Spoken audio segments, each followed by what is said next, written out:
Hey, shh, come here. Shh. Look what I've got down here. Look at that. In the jar. It's a garden gremlin. You mean there's no such thing? They're easy to make. In 4 easy parts. A 4-part attack.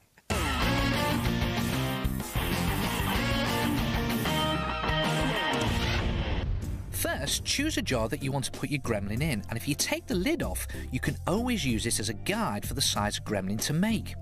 Then, a scrunched up ball of newspaper makes a good body.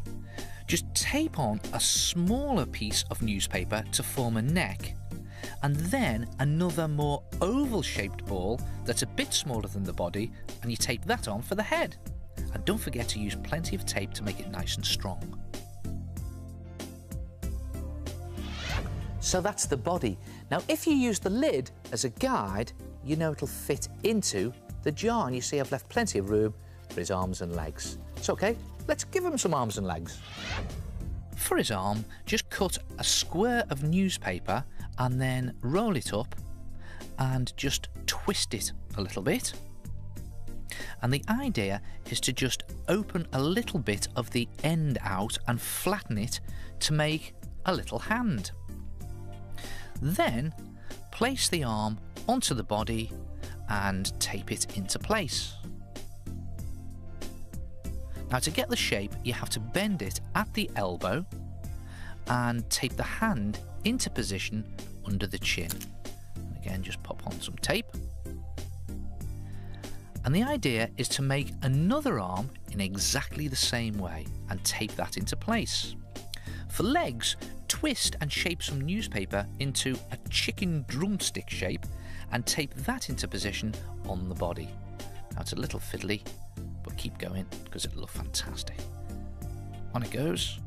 And then bend the leg into the middle to make a knee joint, and make another leg in exactly the same way and tape that into position. And for the feet, cut 2 cardboard shapes and pad them out with some newspaper and tape those at the end of the legs.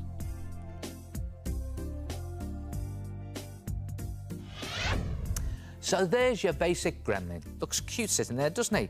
And as you can see, I've added on plenty of tape to make it nice and strong and keep its shape. And it's a good idea at this stage just to check that he'll still fit in the jar.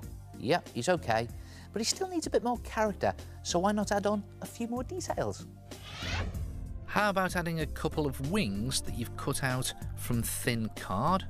Pop those on the back into position and tape them into place. And you could always add 2 small balls of newspaper, just scrunch them up, pop them on there for eyes, and again, tape them into place.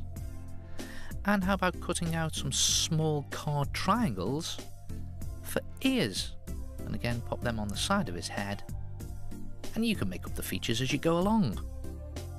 Then mix some PVA glue with a little water, paste it on, and pop on a layer of tissue paper. And it'll give him a nice texture and seal all those details into place. And you've seen me do this many times. Slop the glue onto the tissue and press it into all the nooks and crannies. And when you've finished and it's all dry, there he is, look at that. Then you can paint him any colour you like. Now, I've used acrylic paint on this one in shades of green and added a few details in pen. And here's his new home. Now, it looks a bit miserable, doesn't it? A bit empty. What he needs are a few creature comforts. So, why not fill the bottom of the jar with some soil or gravel and give him a pebble to sit on? You could always throw in a couple of leaves and twigs to make him feel really at home. Or how about an acorn for him to nibble on? And just arrange it all nicely into place for him. And when you're ready, just pop your gremlin into the jar. In he goes. And to make sure he doesn't escape, just cut a square of paper that's bigger than the opening of your jar and wrap it over the top of the jar and keep it into position with an elastic band. And when he's nice and comfortable in his new home, he looks something like this. Ah. Mind you, he looks really fed up that I've caught him, doesn't he? And you can make all sorts of different garden gremlins. How's about different colours and different poses? Look at that. And this one has even got a fabric lid. And you can give them different characters. Oi! This one's escaping. And how about a tiny one? And I've even added a handle to carry him round. Try it yourself, garden gremlins. Oh, and don't forget, very important, you must pop a couple of holes in the lid so that they can breathe.